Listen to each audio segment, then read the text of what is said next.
Dernièrement, je parlais de comment certaines habitudes peuvent nous tirer vers le bas et comment il fallait s'en défaire pour pouvoir percer, pour ne pas se laisser enfoncer dans des choses qu'il ne faut pas.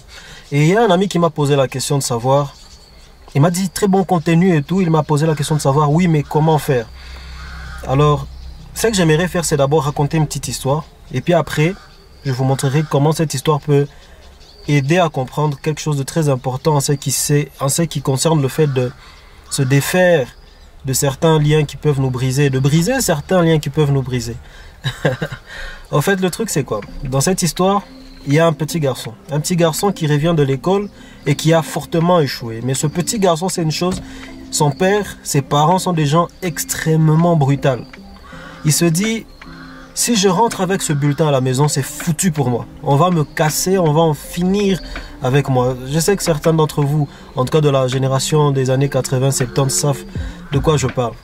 Alors le petit est en train de marcher, il perd la tête, on va dire. Il ne sait plus où est-ce qu'il va, il est juste en train d'avancer. Il arrive quelque part où il y a une très grande antenne. C'est comme à un marché, une place publique et tout. Et le petit se met à monter, il monte sur cette antenne en se disant, je vais mettre fin à ma vie.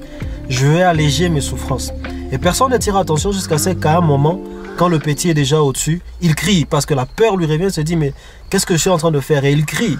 Et quand il crie comme ça, il y a tout le monde qui regarde, il y a tout le monde qui se dit hey, mais il y a un enfant là au-dessus, qu'est-ce qui se passe? Et les mamans ont peur et voilà quoi. Personne ne monte aider cet enfant. Certaines personnes, certains gars, certaines tantines assez courageuses veulent essayer de monter, mais les gens les découragent. Ah non, si tu montes, tu vas tomber. Que banayo.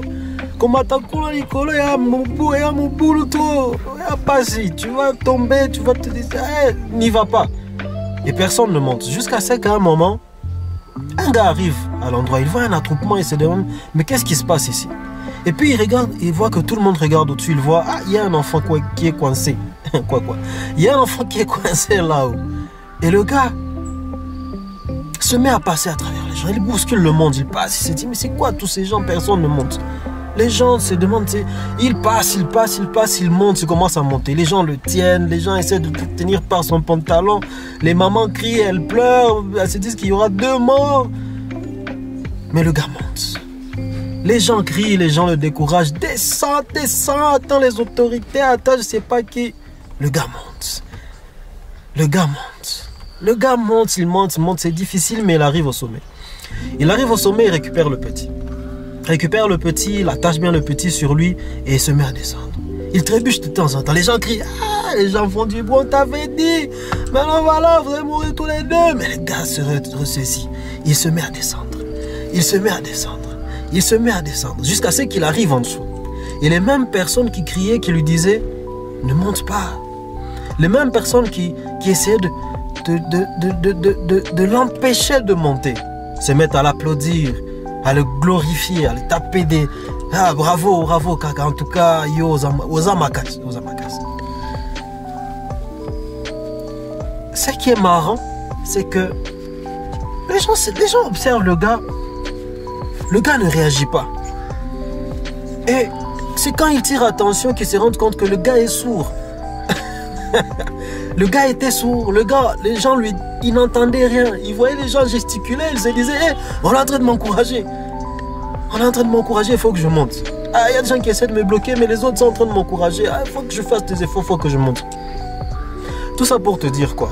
C'est tout simplement pour te dire que dans la vie, il y a des émotions, il y a des sentiments qui peuvent t'attacher à certaines choses, à certaines habitudes, à créer en toi certains liens avec certaines choses qu'il ne faut pas écouter. Si tu veux changer quelque chose dans ta vie qui a tendance à te tirer vers le bas, qui a tendance à te rendre moins productif, tu dois arrêter d'écouter les sentiments et les sensations et les émotions qui sont liées à cette chose. Et souvent, ce sont des sensations de plaisir.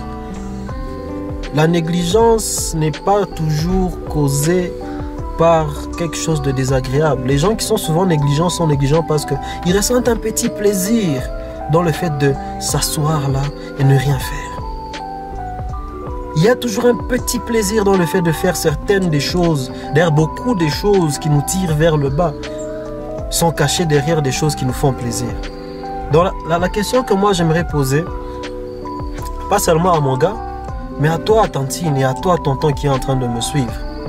Quelles sont ces choses qui émotionnellement, qui sentimentalement ont tendance à te faire plaisir, mais qui dans le fond, sur la durée, ne sont pas productives?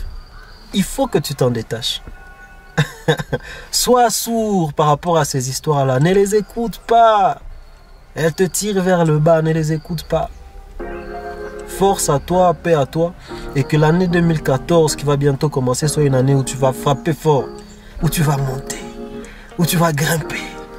Où tu vas aller chercher ce qu'il y a au sommet de ton art de vivre. Et quand tu vas revenir vers le monde à chaque fois que tu auras fait tes efforts, ça sera pour que tu brilles. Pour que les gens se mettent à te glorifier, à s'étonner comment elle a pu prendre le courage de faire face à des choses que nous, on a peur de faire face. Force à toi. Si c'est la première fois que tu vois mes vidéos, laisse un like. Si tu es intéressé, abonne-toi.